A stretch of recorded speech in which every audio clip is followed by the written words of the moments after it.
Hello, what is up gamers? Yes, the second half of 2.0 is here, which means she has finally dropped. The girl that we all want to fix is here, Sparkle. And she is set to break everyone's expectations by being the next broken harmony in this current meta.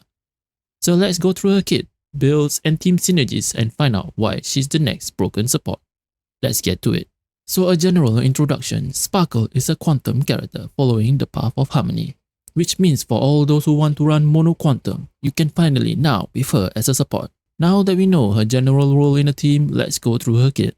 By now, we all know her general kit. First would be that she increases the current skill cap points from 5 to 7. Secondly, she recovers 4 skill points with her ultimate and grants an effect called Cypher to allies.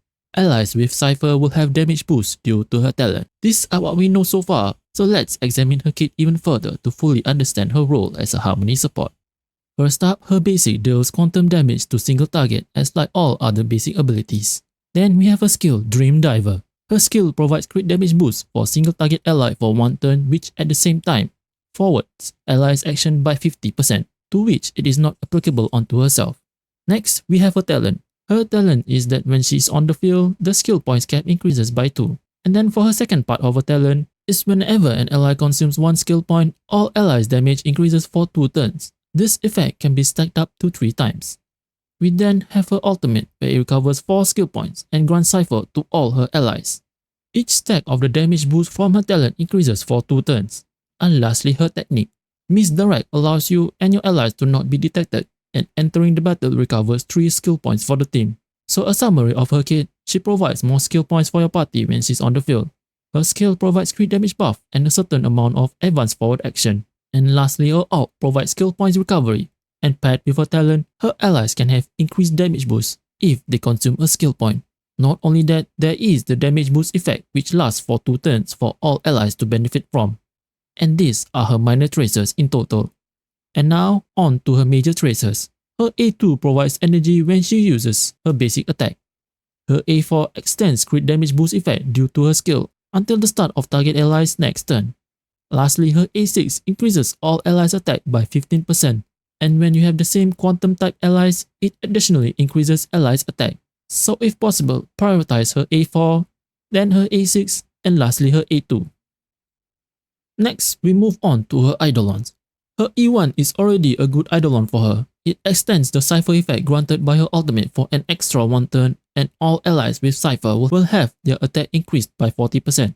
Then we have her E2, where every stack of the talent's effects allows allies to ignore 8% of target's defense when dealing damage. Her E3 increases her skill level by 2 and her basic attack by 1. And then we have her E4, which makes her ultimate and talent better.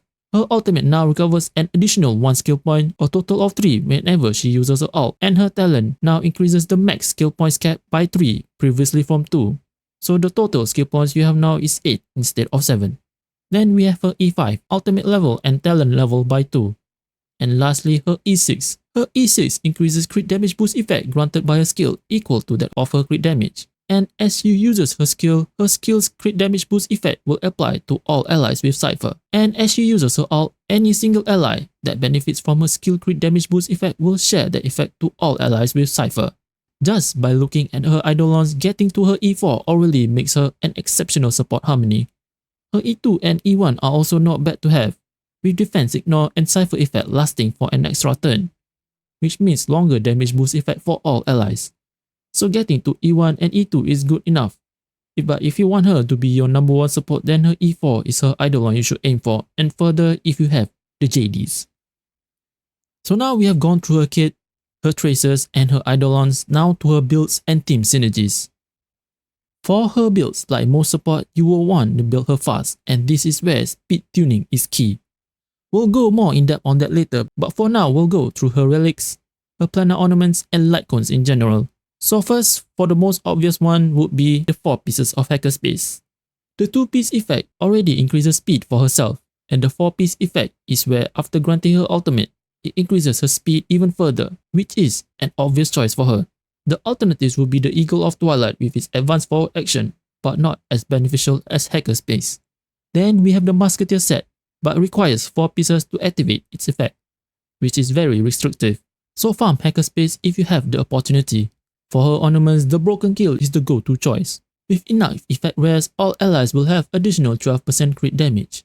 This, paired with the Sparkle kit, makes the Planar Ornament the best ornament to synergize with her. Then for the alternatives would be her Fleet of Ageless set. The increase in max HP and with 120 speed, all allies attack increases by 8%.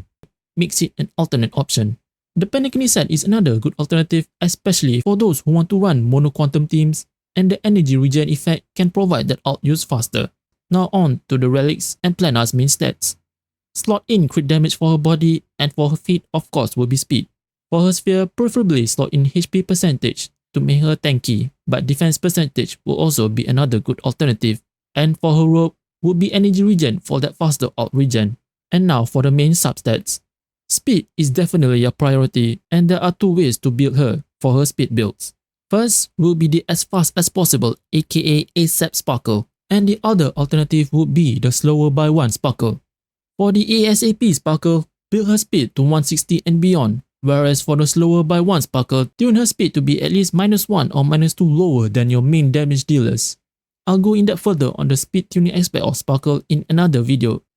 Then the next main substat you want to prioritize is her crit damage. The reason behind building her crit damage as much as possible is that her skill scales with her crit damage.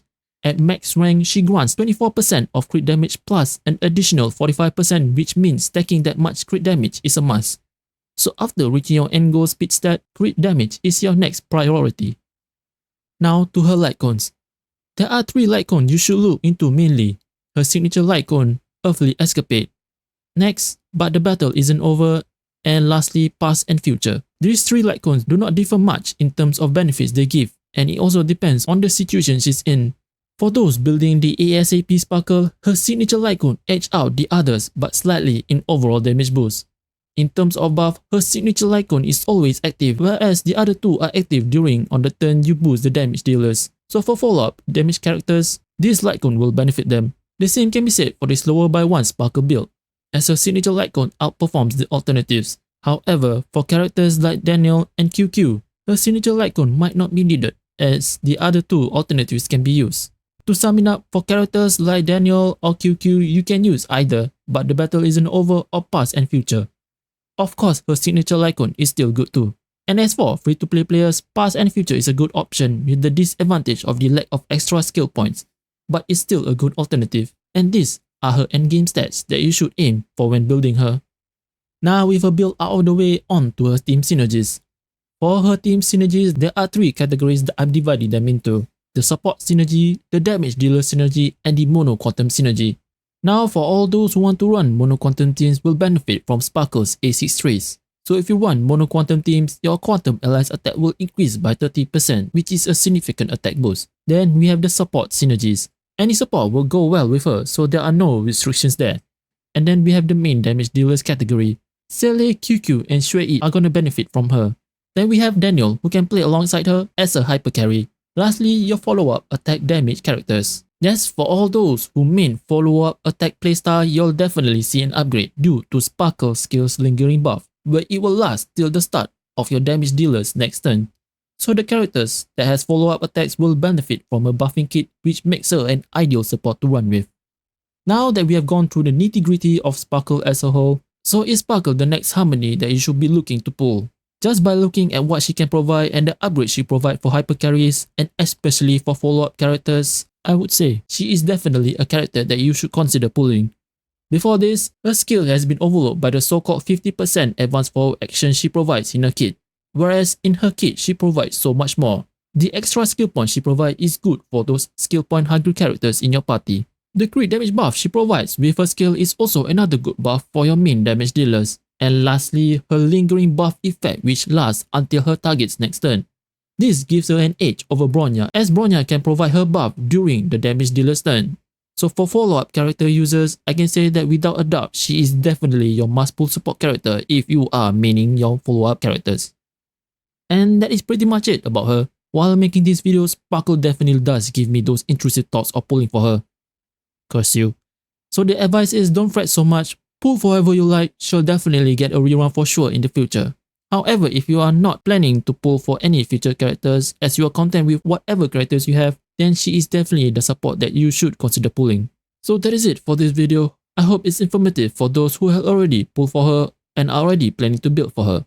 Speaking of building, I'll have another video out soon about how to speed tune her for those who are not quite familiar with how to speed tune her to make her a really good support. So stay tuned. And as always, see you on the next video.